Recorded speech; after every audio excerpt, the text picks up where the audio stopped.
It's me, Vicky Marie. Hope you're all okay today. Thank you for watching. Thank you for being subscribers. Thank you for putting your fingerprint on my like button. And I've been trying to do this live since early this morning. I've had terrible problems with the internet today, but seems to be okay now. We'll soon find out. So anyway, basically, it's not really an update. I'll tell you that now. It's not exactly an update on Samantha Murphy because the police have given no updates that I'm aware of. But people, they send me articles, they send me interesting interviews, etc. So I thought I would just do a video with those are just things that you may not have seen before. Things that I certainly hadn't seen before. So let's have a look at them. So I've done that on a live because by the time I recorded it and got it out there, it would take even longer. But as I said, I don't want to, lead anyone into a fault. It's not an update from the police. We're just going to listen to a couple of interviews, look at a couple of articles that maybe we haven't heard before.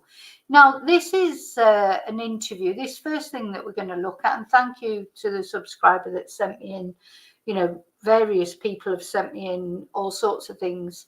And thank you for that because especially people that are in the local area, they get to see, I don't know if that's why my internet was a bit strange because I was on VPN Australia. So I've come off the Australian VPN and it seems to be working better now. So that could have been the problem. But of course, if people that are living in the area, they get sort of local news, etc., things that I perhaps would not find easily. So we're going to listen to this radio interview that was done early on. So it's the 7th of February. So bear in mind, it was the 7th of February. It was at the time where we still did have hope.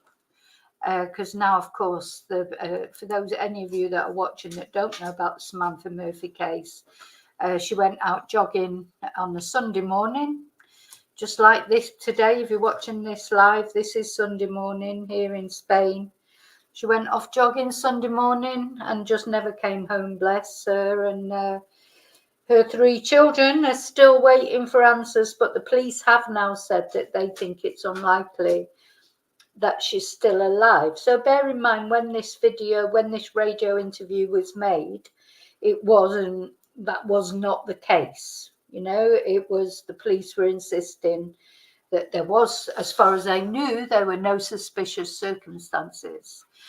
And people were searching, and the police were still searching then the area because the police then scaled down their search. And although they've been back out to search a different area, the police have not been back to search the area that Samantha would normally run in. So let's have a listen to what her friend had to say. So her friend is called Paula Heenan. It says Samantha Murphy's friend and Ballarat Centre of Music and the Arts director Paula Heenan spoke with Raf Epstein on ABC Radio Melbourne on Wednesday morning. So let's have a listen to what she has been missing in Ballarat ever since she went for a jog on Sunday morning. Paula Heenan joins us. She is a friend of Samantha's. Thank you for talking to us, Paula. How's everyone going? Oh, look, we're holding up. We're holding up. It's scary that we're getting onto another day, and that people might lose the strength to keep going out there. But I think we're a very determined community, and we just want to find Samantha and bring her home. Tell me a bit about Samantha. What's she like? Samantha is one of the most caring, beautiful people that, and I know that people say that about everybody, but Samantha and her family together as a unit, they turn up to everything and they put in extra effort. We're particularly involved in musical theatre and have taught 3 of her children at our centre, 2 of them still currently because the young boy is still quite young and quite a ballet prodigy and a beautiful person. So they are very, very involved in theatrical productions, and any event that we put on, that Samantha's always there with the children, signed up, ready, and Mick, her husband's the same. Yeah, so that we could see from Samantha's Facebook page, which we did have a look at in the members live. You could see from Samantha's Facebook page, her children are very involved in amateur dramatics, Sound of Music, various different things. And from what this lady's saying, Samantha took an active interest, and so did Mick, in their children. Let's just go back a little bit, because I was typing then, so I'm going to try and stick and listen to the radio interview rather than trying to type. But hello to anybody who's coming in. 2 of them still currently, because the young boy is still quite young and quite a ballet prodigy and a beautiful person. So they are very, very put in extra effort. Hang on. Samantha is one of the most caring, beautiful people that, and I know that people say that about everybody, but Samantha and her family together as a unit, they turn up to everything and they put in extra effort. So she's, saying that what a lovely person Samantha is. They turn up, and the family, not just Samantha, but the family as a unit, they turn up to everything and put a lot of effort into everything. We're particularly involved in musical theatre and have taught 3 of her children at our centre, 2 of them still currently, because the young boy is still quite young and quite a ballet prodigy and a beautiful person. So her little boy is quite a ballet prodigy, according to this lady. So, and a beautiful person. Oh, it just breaks my heart for these children, because just their mum. Where's their mum? They need their mum, and now we don't know. That's why I just hope against hope that Mick, her husband, has not got anything to do with this, because then those children, it's bad enough to lose your mum, but to lose your dad as well, and under these circumstances. So they are very, very involved in theatrical productions, and any event that we put on, that Samantha's always there with the children, signed up, ready, and Mick, her husband's the same. Mick's very involved, always see him around, and they're an absolutely close-knit family. What's this like for you? So it's strange, this, isn't it? We're getting these, like some people have said, and of course it is all hearsay, that they were actually separated but living in the same house, but that has not been confirmed by anyone. So we don't know if that's true or not. And now this lady's saying what a close-knit, tight family they are. Where does the truth lie? But, sometimes the truth can be both. It just people do separate on amicable terms occasionally. But it does happen. Sometimes it is like that. And, of course, they've got business together. They've got children together, so sometimes, even though people may have a little bit of animosity towards each other, as far as the children are concerned, they keep up a united front, as far as the community is concerned. Or maybe really they are a close-knit family and it's absolutely nothing to do with Mick. So, this is what we're waiting for the police to let us know who they've obviously got suspects. They've executed multiple search warrants, according to them. They think there may be multiple people involved in the disappearance of Samantha. So until the police confirm to us anything, certain, really everything is uncertain. For you, Paula, I mean, people might have seen pictures of police and others looking, searching, speaking on TV and radio. What's it like to be in the middle of something like this? It's absolutely surreal. We just can't actually fathom what might have happened or how it happened, how somebody could just disappear. Now, surreal, of course, is a word that's often said. Remember, Paul Ansell said that when Nicola disappeared. Surreal. It will feel like a dream. I mean, quite often when I've never been through anything like this, but I've had things, like situations that it does feel like a nightmare. It feels like you're going to wake up any minute. It does feel surreal. You can't believe it's really happening. And you sort of almost, you want to pinch yourself, don't you, when these things happen. So that seems to be quite a common language that people say when they're put in situations like this, where something, we all watch films, we watch true crime, I think there's not many people who don't watch some sort of true crime, or if they don't watch true crime, they watch films or dramas or, slasher movies or whatever that people watch. But they never really think of them as being real, that they might affect their own personal life. I think that's, people in general don't think that. And I know that my work colleagues and I went out searching for 4 hours yesterday and then went back into the office, and we couldn't focus on our work. And yet it's a very busy business. So my business manager and I sat there trying to focus. But it's really hard when all you want to do is go out and find her and bring her home to her children and her husband. How many people have been involved in the search? Oh, I've got no idea. Thousands, I would say thousands. We've got chats going online where everybody's mapping out where they've been and what they're doing. I went out the back with a group of people. I wouldn't go out alone at the moment, to pine plantations and just, looking in the toughest terrain, really. We were up and down creek beds and things looking, but not knowing what we're looking for, but just wanting to bring her home. Yeah, it's a funny old thing, isn't it? Because when you go out and do those searches, like any search for a missing person, you're hoping to find them, of course. That's why you're doing the search. But you don't know under what circumstances you're going to find them. So you're sort of half wanting to find them, half not wanting to find them, because, what are you going to find? But of course, in the early days, I think there was still hope that Sam might have had an accident, a medical episode. It was very hot that morning, wasn't it? So there was, in the early days, just after she went missing, I think there was a lot of hope that she would be found okay, but maybe, maybe a broken ankle, or maybe, there was lots of things said, or, maybe down these mine shafts that we've talked about.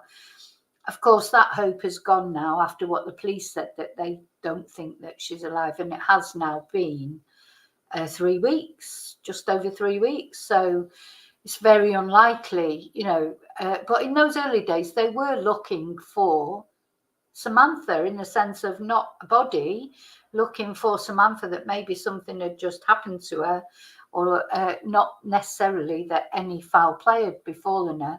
But now it's a whole different thing, of course, because of what the police said. You're guessing that she's gone running. Just give people an idea, the sort of area she would normally go for a jog. What's that look like? Oh, I would think that she would stay to the main tracks. She ran every day. This is what she did. She got up and ran. And I think it's a fairly well-known track. I'm not sure. I've obviously never run with her, but I don't think that she would have gone off the main track. So that's why it makes it so hard to understand what has happened and how she can just disappear. Yeah, they all know, all the ones that knew Samantha, they know she's a sensible woman. She's not going to go off the main track unless she was chased off for whatever reason, by either, they knew that, and they said that from the beginning. She did this route regularly. She wouldn't have gone off the main track unless there was a reason for it, or unless she was forced off the main track. And, she wasn't a silly woman. Everyone described her as a very strong woman, physically and mentally.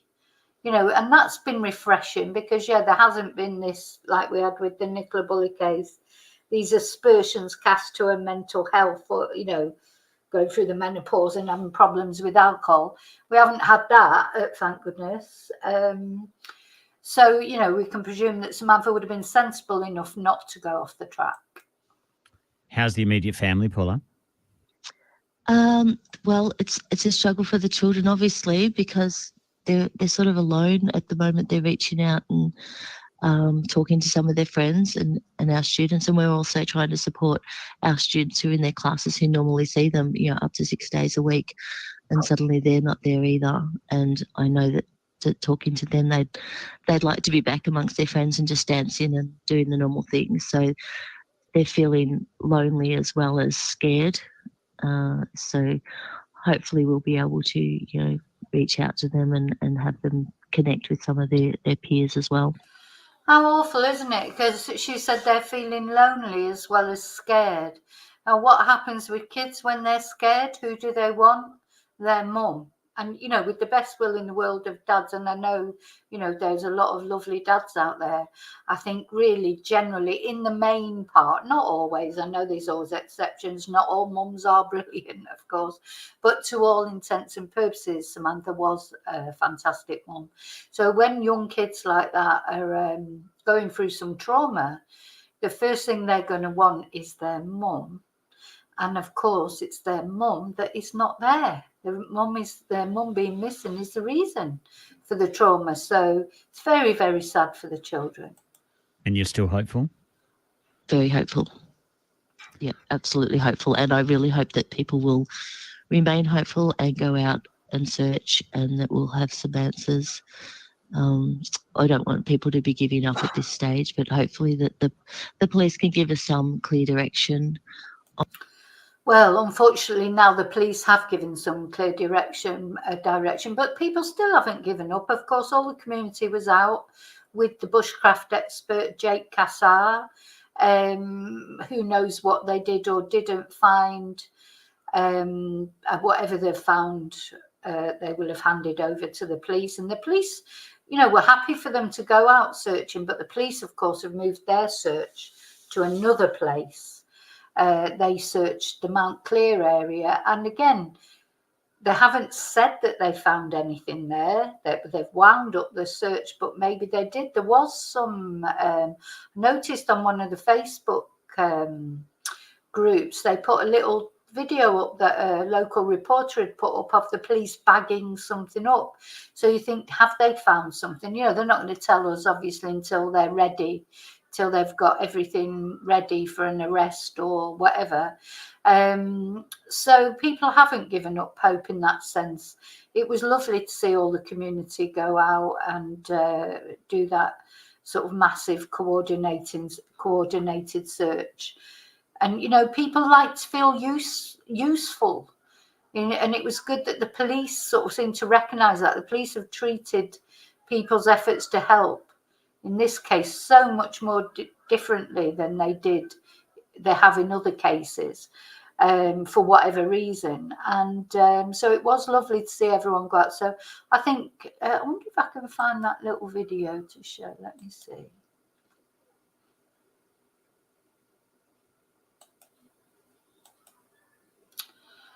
No, anyway, I'll carry on doing this. I might look for it in a bit, but yeah, it was just a short video that a local reporter had put up of the police actually bagging something up. But you know, it could be nothing. It might just be something they found and just thought, oh, best take that just in case, or it could be something pivotal. On where to look for. Hopefully they find some more evidence and things, but it's just indescribable. That surrealness, how bizarre it is. Samantha Murphy is 51. You can hear everybody is searching for her in and around Ballarat. Paula Heenan, thanks so much for talking to us. Thank you. So yeah, so that's an interesting perspective from one of someone who actually knew Sam. You know, because of course it's interesting to hear from people who actually knew her. Now I'm just going to have a look, see if I can find that video before I go on to the next one that I was telling you about.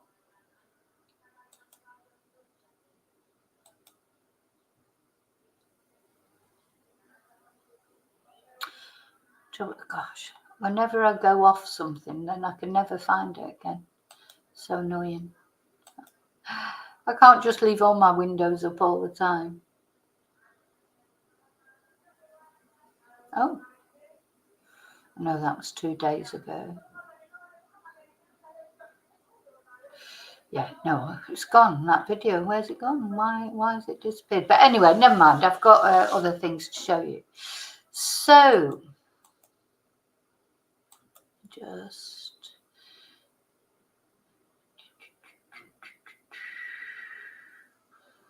just let me put the other. Oh, nearly put the live down. Can't do that.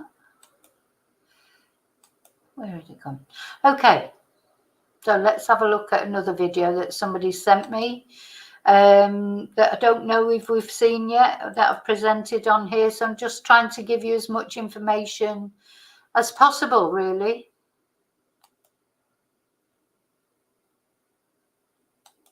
Bush tracker Jake Kasser joined specialist detectives to help coordinate efforts to locate her. He joins us now from the Central Coast. Good morning to you, Jake. You've just flown back from Ballarat, where you have been assisting with that ongoing search. Can you give us an idea of this new search area and what sort of terrain you're working in?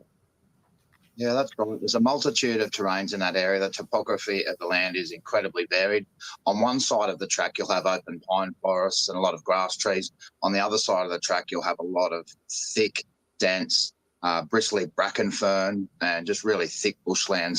So this is the guy himself, the Jay. He's like the Crocodile Dundee type, isn't he? We had a look at his website. He does courses in bushcraft, survival in the wild, etc., foraging, all those things he's an expert in, and he went and sort of helped in the search that the locals did, the locals organised, and he went along and helped out. So we're going to need as many people on the ground as we can today, and we're hoping to get over 100 searches for the community efforts today. So outside of the obvious, what sort of clues are you looking for? Well, especially in that thick land, without going into too much detail for sensitivity for the family, if someone was taken into the track and put into the bushland in that area, particularly in the really thick areas, you're going to see evidence of it. We call it overlays in tracking or push-throughs. There may be compressions on the ground. You're looking for what we call the broader term, disturbances. So the people that I've been training for the last few days there, and there's about a dozen of them, will be not only looking out for that themselves, but I've given them about a 20-page handout on what to look out for as far as tracking goes and signs to see disturbances. So hopefully we can come up with something that gives you authorities some assistance and gives a family some answers. You know, when you see this, and it's like we were saying last night, you do realise this is so difficult, and you feel like you could, you know, search it 100 times and you still might have missed something, you know, something crucial. If it was small, you know, like earbuds or I don't know, like something tiny, even the Apple Watch or her phone, you know, they're not massive items, are they? So they would not stand out. You know, they really have to be looked for. Because if somebody's hidden them, covered them over, it's very, very difficult. Very. Answers. Jake, you've done this quite a few times. You've worked on a number of high-profile search and rescue cases over the years. Some have been successful, some haven't. Do you have a gut feeling about this one?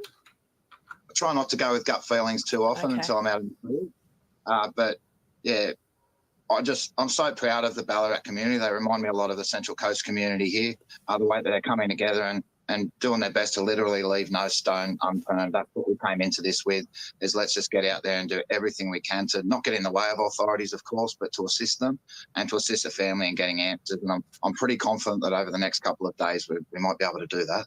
So how? Yeah, so and it's true what it says. They're not there to get in the way of the authorities. They're there to assist the authorities and to do what the authorities allow them to do. You know, you can't go there and say, all right, we're going to search that Mount Clear now, you know, that the police said they were going to search. The police are happy for them to search this area. They probably wouldn't be happy for them to search that Mount Clear area. Maybe now, maybe after they've already been and done a search. But, you know, that's it. When these people like Jake are brought in, he is an expert bush tracker, but at the end of the day, he's not police. So he's got to do what the police tell him to do. Can't interfere with the investigation. The police have obviously given the go-ahead for this, which is great. But they must have given, personally, I feel that they've given the go-ahead for it because they don't feel that they're going to find anything. Because remember, the police did search this area in the first week after Samantha went missing. There was a huge search effort in this area. And then just after they brought in the missing people, what's the word, department, if you like, they suddenly announced that they've done some strange things, because they announced, I think it was on the Thursday, that they would be bringing in the missing persons department to help. And then the very next day, they announced that they would be scaling back the search in this area where Jake and the community are going to. So you feel that when those missing people, missing persons experts came in and started looking at the case, there was something that for the very next day, for the whole thing to be scaled back, so there's, I think we understand by now from the last press conference as well, they have got information, that has led them to search that Mount Clear area, and now saying they think that Samantha was taken away from the area in a car. There's all sorts of things now that are coming out that the police are saying. So I think it's evident that they've got more information. In my personal opinion, I think what they're doing is drib-drabbing out this information. They're trying to put the wind up someone, if you like. There's somebody that, or people, or a person or persons, because it's about multiple persons, who they've got their eye on. And I think they're trying to, what the police are trying to do is release these little nuggets to let those people know that they know something. Do you see what I'm saying? So it's just like, and they're trying to, it's like a cat and mouse game now, I think, with the police. The police probably know exactly, or they've got a pretty good idea of what's happened, and they're just like dangling a carrot out for the perpetrator, and like trying to panic them maybe into doing something. Maybe to go back to an area to just check they haven't left anything there. I mean, this has happened a million times in true crime things that I've watched. The police, they are clever. You can't think they're not clever. They'll say, oh, they'll lay traps. They lay traps, and often perpetrators fall for them. So we'll see. How have things changed, or how are they changing today? Because things are ramping back up. I mean, is it sort of last ditch today? Well, I hope not, because it could just take one person walking into some undisturbed area of scrub, which there's a lot, I must say, even in areas that have been searched. There's some thick areas that have not been searched. That's one of the first things I established when I got there. Imagine if they do pick up a mobile phone. Yeah. Imagine if they do pick up the white earbuds that Sam was wearing on the day she went missing.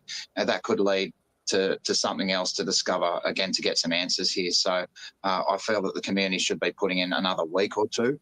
And part of, I guess, my activism around this, if you like, is without pointing the finger at authorities or anything, the searches need to continue for longer than 10 to 15 days. They need to go on for 2 or 3 weeks, in my opinion, and the government really should fund to make sure we've got trackers on the ground.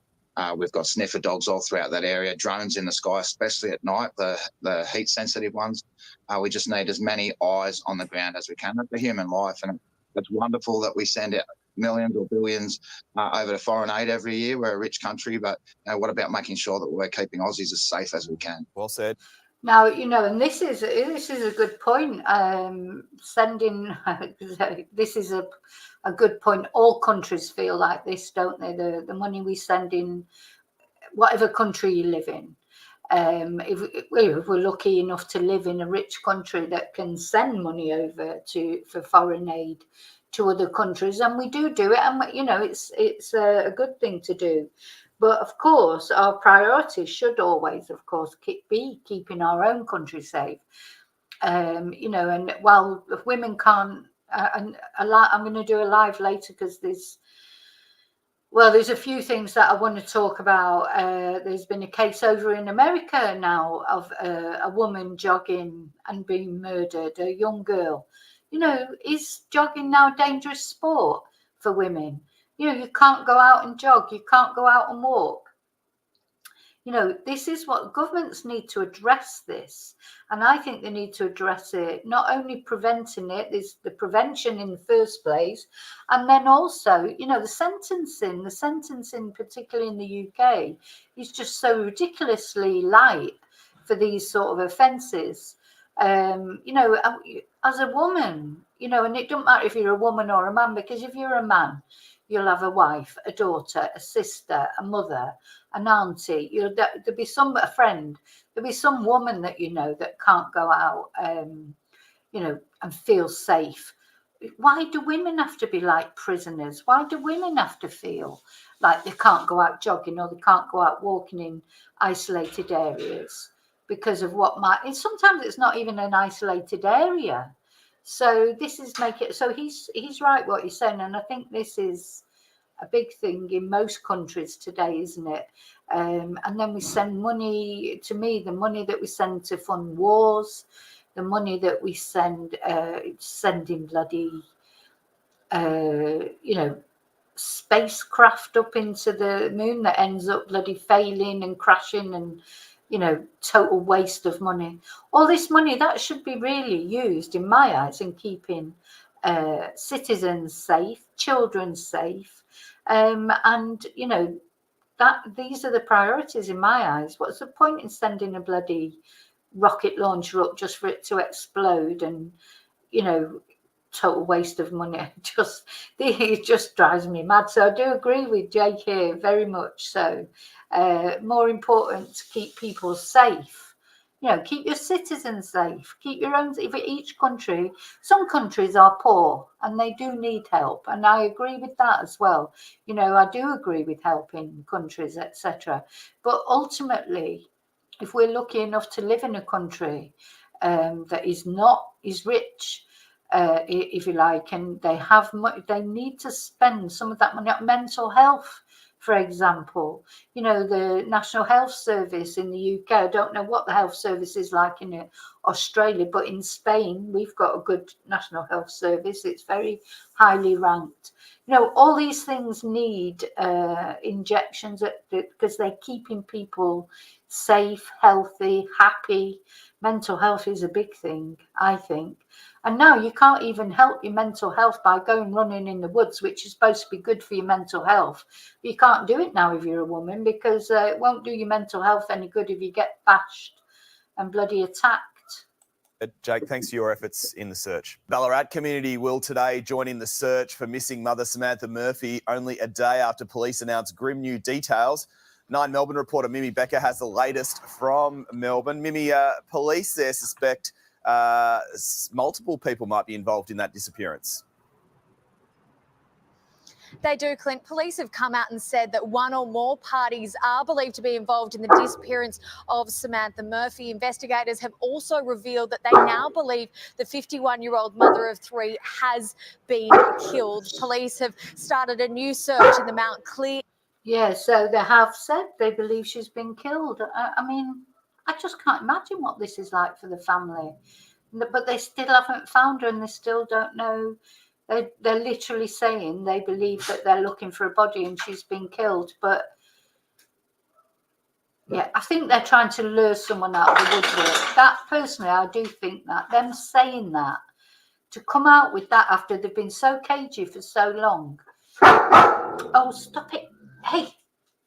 After they've been so cagey for so long about, oh no evidence of suspicious activity, then oh yeah, it looks suspicious. Oh yeah, she's been killed.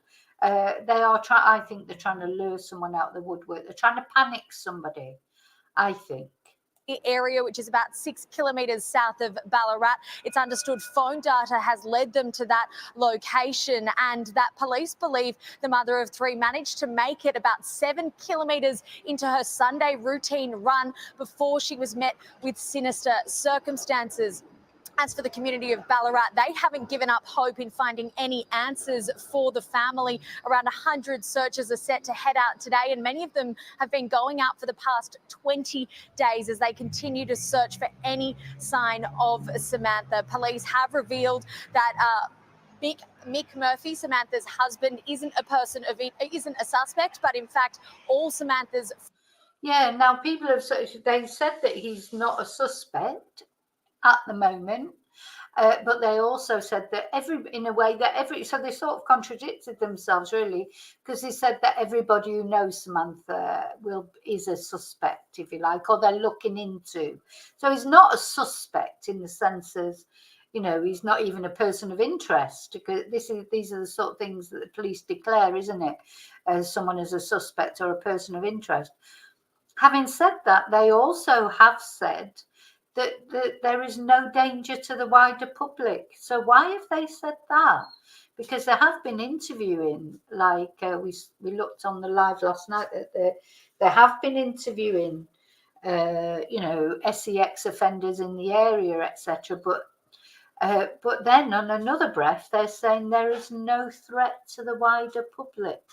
So I personally think I'm not saying it's Smith, but I do think they think Samantha was targeted. It wasn't a random attack, because if they thought it was a random attack, they would definitely be warning people not to, if they thought there's some random psycho around those woods, they would definitely be warning people not to go. So yeah, there is somebody who knew Samantha or knew Mick. It could be someone who had a grudge against Mick. There's all this talk about organised crime and the smash repair business and being like often a cover for organised crime. All of these things are options, and it could be somebody targeted her to get at him or to get at someone else, or it could be a completely some sort of argument. When you look at when we were looking at that taekwondo instructor in Sydney that killed the child, one of his students killed the mother and then drove the mother's car off to her house and then killed her husband. There's obviously something in, there's a reason why he's done that. He hasn't just thought, I'm going to kill all these people. There'd be something, some bad blood between them for whatever reason. So we don't know, although, from what that lady was saying earlier, Samantha's such a nice person. But you know what? People are funny. They take grudges, they hold grudges. You just, it doesn't matter what a lovely person Samantha is. It's what's that sort of person the twonk is who's done something to her. Sometimes they don't need much of a reason. People, I know people can just attack you for nothing when you've never even spoken to them. Just take a dislike towards you because there's something wrong with them mentally. And you can't, there's nothing you can do about that. Some people are just wacky, it could be somebody was attracted to Samantha and she turned him down or whatever. There's a million things it could be. So we have to keep an open mind. Friends, family and work colleagues are persons of interest in this case, Clint. Becca, thank you. Okay, so that's the first video I wanted to show you. So let's put that one down now. I have another one here. Again, these are not really updates in that sense. Hi, Chumba. They're not updates, they're just videos that maybe we haven't seen before, you haven't seen before, and I'm just trying to present you as much as interest in this case as I can, really. Because people are very interested. 15 days after the Melbourne mum vanished while going for a run. Criminologist Samantha Murphy. It's got to that point now, I think the mystery of it, I mean, it's like all these cases. The interest builds, and when there's a mystery and when there's conflicting things, people are getting engaged in this case for various reasons. Either they live in the area or they don't live in the area like me. But if you're a woman and you go out, I don't go out jogging, I don't do jogging, but I do walking with my dogs, so that interests you. If you've got children,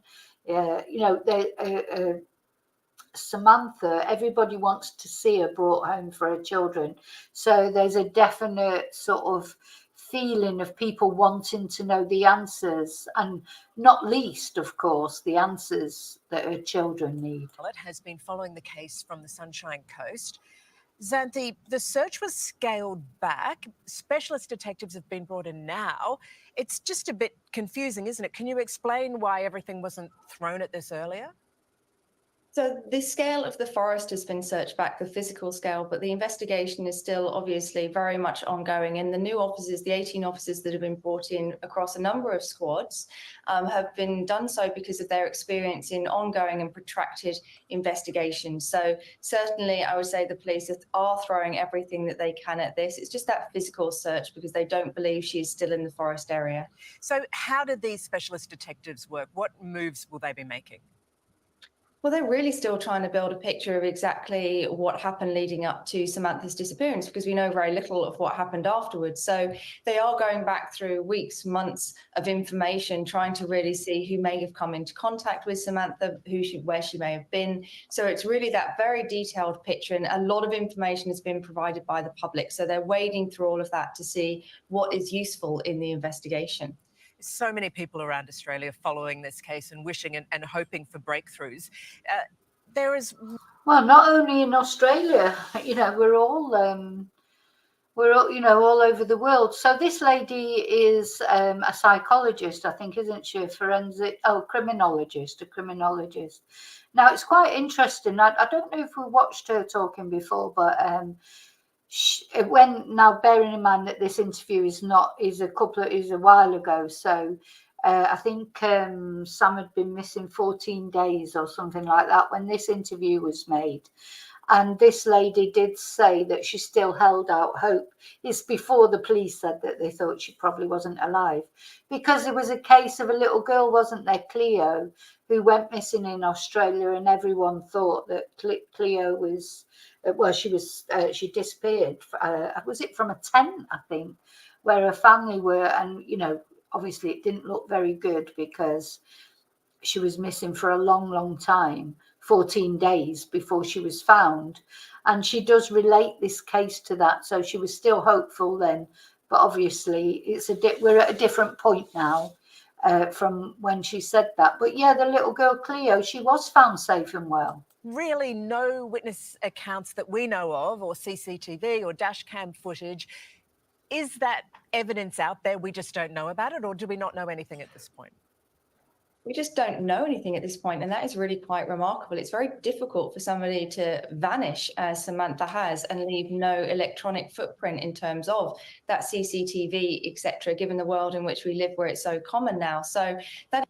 Now, it's funny you're saying that because, that it's very difficult for someone to vanish. But, there's, how many people a year was it that go missing just in Australia? Wasn't it 40,000 or something? People do go missing all the time, but I suppose there's a difference when someone wants to go missing. Some people do want to go missing. They take themselves off either to start another life or to delete themselves, sadly. Sometimes people do that. But I suppose it's unusual for somebody who had plans, supposedly had plans that day for this brunch that there's all these rumours, like, was it a brunch or was she meeting someone? We don't know the absolute, we've not been told officially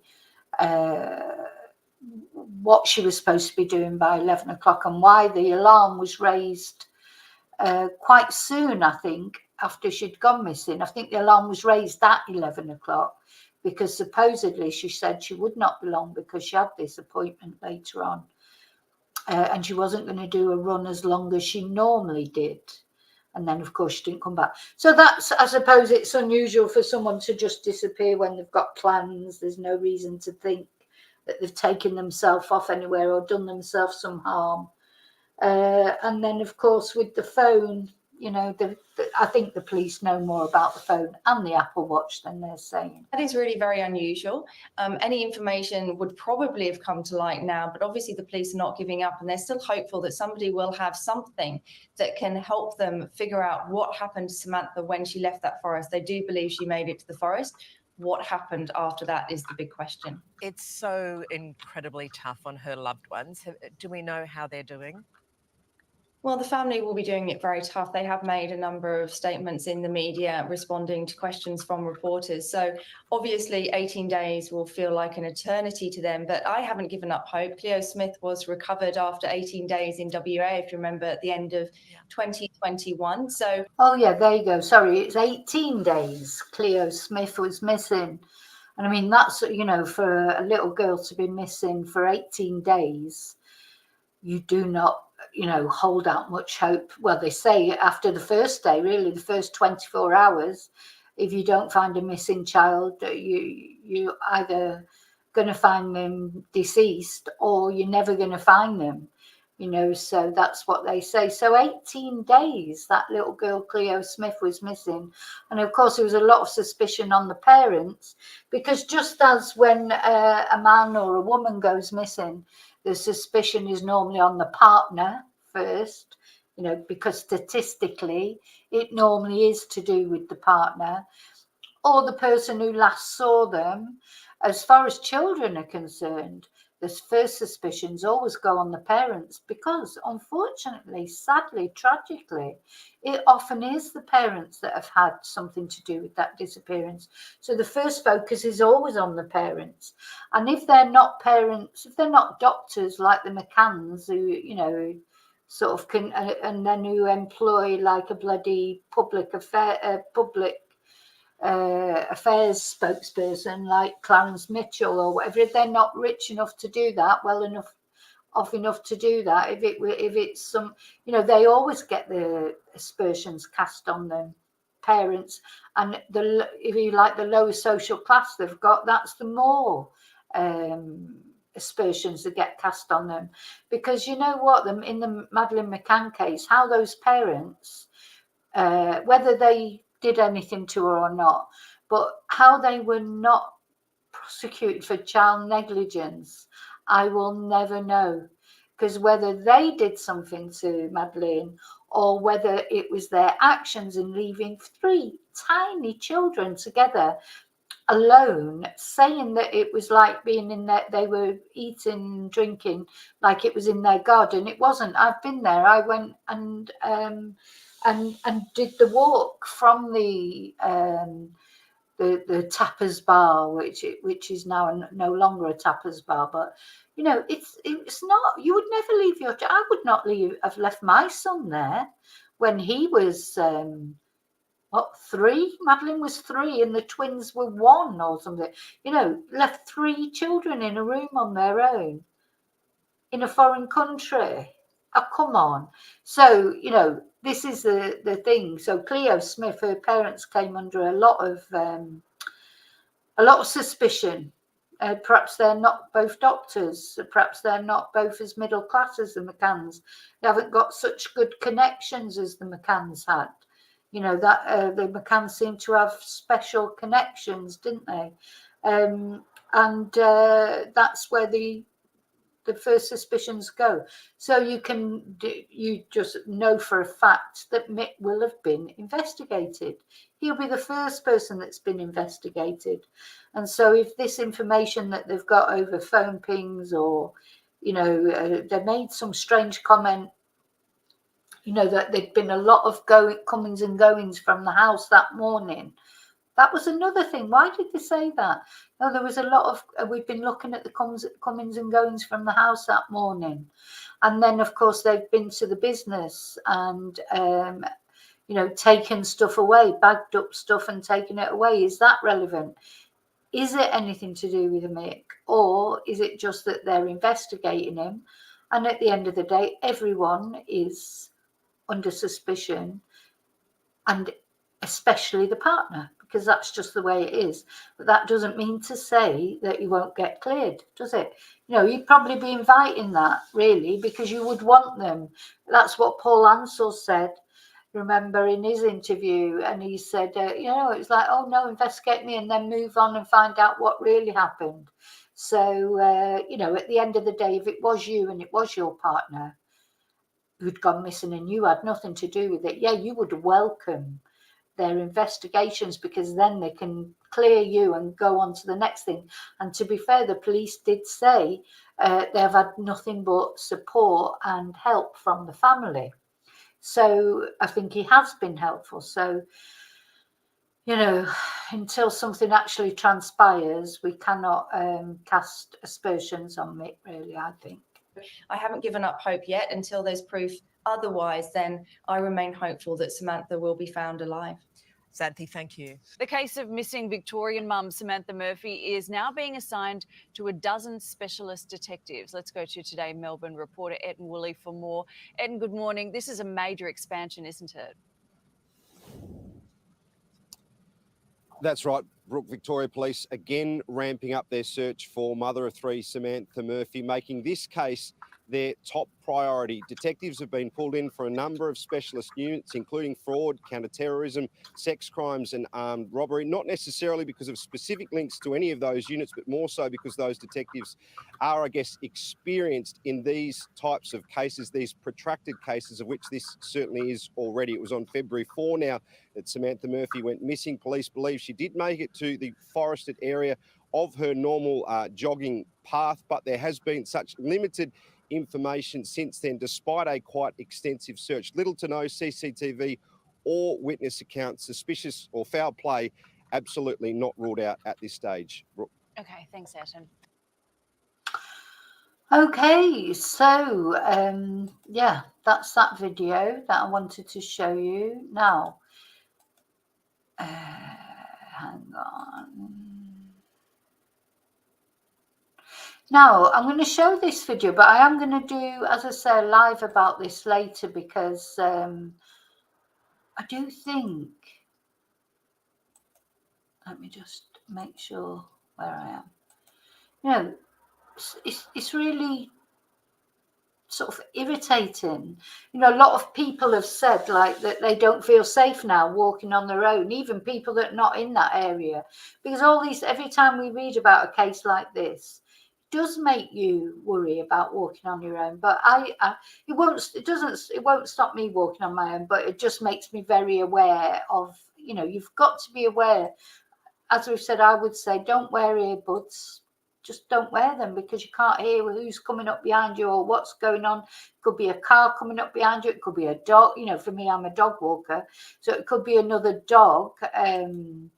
It could be a dog, you know, coming up behind me. I never ever wear earbuds when I go out walking. But so somebody else, one of my other subscribers, you know, sent me this article that has appeared that, you know, the Samantha Murphy case cements female runners' safety fears as more of them opt to exercise in groups. You know, and I think men just cannot understand how this feels. And I'm sure some men feel vulnerable sometimes. There's probably some men that wouldn't go out jogging at night or in isolated places. But quite often when I'm walking, because I walk my dogs often very early in the morning, and I see men jogging around, but and I think, oh, you know, I always sort of, well, I worry about them. Maybe they're worrying about me, like, you know, what's she going to do to me? I don't know. But I don't think men have that same worry. They certainly don't have to worry if they see a woman. You know, maybe if they see a man hanging around, they'd have to worry. But it's more usual for a woman to have to worry, isn't it? So, you know, anyway, I'm not going to go through this now, because I want to talk about this later. I want to do a live later, and I want to talk about, because there's a few, isn't there? There's the Rachel Marin case that we've been covering. She was on the nature trail walking or jogging. I'm not sure if she was walking or jogging. She was murdered. She was murdered, dragged off the trail into a tunnel and murdered. And I have some update on her, but it's quite distressing, because her face, that man, that horrible twonk that murdered Samantha, sorry, not Samantha, Rachel, he destroyed her face with a rock. So it's like he wanted to obliterate her face, apparently. So just awful, you know. And she was, why can't she just went for a walk in the late evening on a Saturday? You know, she was a keep fit fanatic. And now this poor girl in America, so they have, I think they have somebody Let me just see. I've got it up there somewhere. Yeah, I just want to show you this girl. So this is a girl who was a student at the Augusta University, a nursing student on the University of Georgia campus. But apparently, the suspect in this case did not attend the campus, so he was just hanging around there. But I'm going to talk about this later. And she's got my namesake. Her name is Laken Riley. And it's a crime of opportunity. Went out jogging and was murdered. Just disgusting. It's terrible. Honestly, I can feel myself getting really angry, you know. And the guy who they've caught, it looks like they're going to charge. He's going to be charged with felony murder, false imprisonment, kidnapping, and concealing the death of another. And he's been denied bond. But anyway, I'm going to talk about that more later, because I'm going to talk about him, all of them under this sort of umbrella of why are women not safe going out jogging. And I mean, there's been cases in the UK too. There's been lots of cases. It's just common, you know. And many women who go out jogging say that they get harassed by men because obviously they want to go out jogging in shorts. They want to go out jogging, you know, when it's hot, they want to go out jogging in shorts and a little top. And then they get sort of blamed for going out dressed a certain way, you know, whereas a man goes out in his shorts and his vest t-shirt. People don't say, oh God, what, you know, he's just asking for it, running around like that. No, so annoying. And it is, you know, it's important for men as well, because as I say, men have daughters, mothers, sisters, wives, partners, aunties, friends who are women. So it's important for everyone. You know, women should be able to go out and exercise wearing shorts and a little top if they want to. You know, what they're supposed to do, go out dressed, you know, it makes you wonder, doesn't it? What you're supposed to do, go out dressed in a bloody sari or something. I mean, what are you supposed to wear going out jogging? So anyway, there you go. I'll probably have a little rant about that later. Yeah, Michelle, we can't buy pepper spray, though I think there is somewhere that I can get. You should try a hairspray or something. Try something. There are things that you can take, I suppose. Yeah, make your own, yeah, and then put it in a spray bottle. Just need a little one, don't you? Something. Anyway, so that's the update for what it is about Samantha. As I say, it's not an update in the sense of the police. I just wanted to show you some interviews, articles, etc. that people had sent me. Thank you so much to everyone that sent me that. And somebody else sent me, I don't know if I can get to them easily though. Somebody else sent me like some, what's the word? Let's see if I can get on them. Like some facts about the crime rate in Ballarat. Let's see. So I think people's perceptions. So the people that feel safe walking alone during daylight in Ballarat, 62.58%. And people feeling safe walking alone during the night, there's only 31.26%. And that last update was in February 2024. Let's see, there was some other, and then they screenshot this information and sent it to me. People that are worried being subject to a physical attack because of their skin colour, ethnic origin, gender or religion, 31.63%. Problem with people using or dealing drugs, 72%. Problem with property crimes such as vandalism and theft, 63.14%. Problem with violent crimes such as assault and armed robbery, 44%, and a problem with corruption and bribery, 43%. So this is in the crime index in Ballarat, Australia. And you can see it's quite high, isn't it? They're all over 50%. Yeah, crime increasing in the past 3 years, worries home broken and things stolen, worries about being mugged or robbed, worries car stolen, worries things from car stolen, worries being attacked, worries being insulted. The only one that's not over 50% is mugged or robbed. And then it's sort of, she sent me in some information about homelessness. So in Ballarat, there's more than 1,900 people experienced or were at risk of homelessness in Ballarat in 20 to 21. Do you think that's, it must affect crime rates, I suppose? So Ballarat's rate of homelessness is almost double Australia's average. Oh, that's a nice little puppy. I had to look at that all there. I don't think I was sharing that, was I? No, I wasn't. Anyway, let me see if I can share it.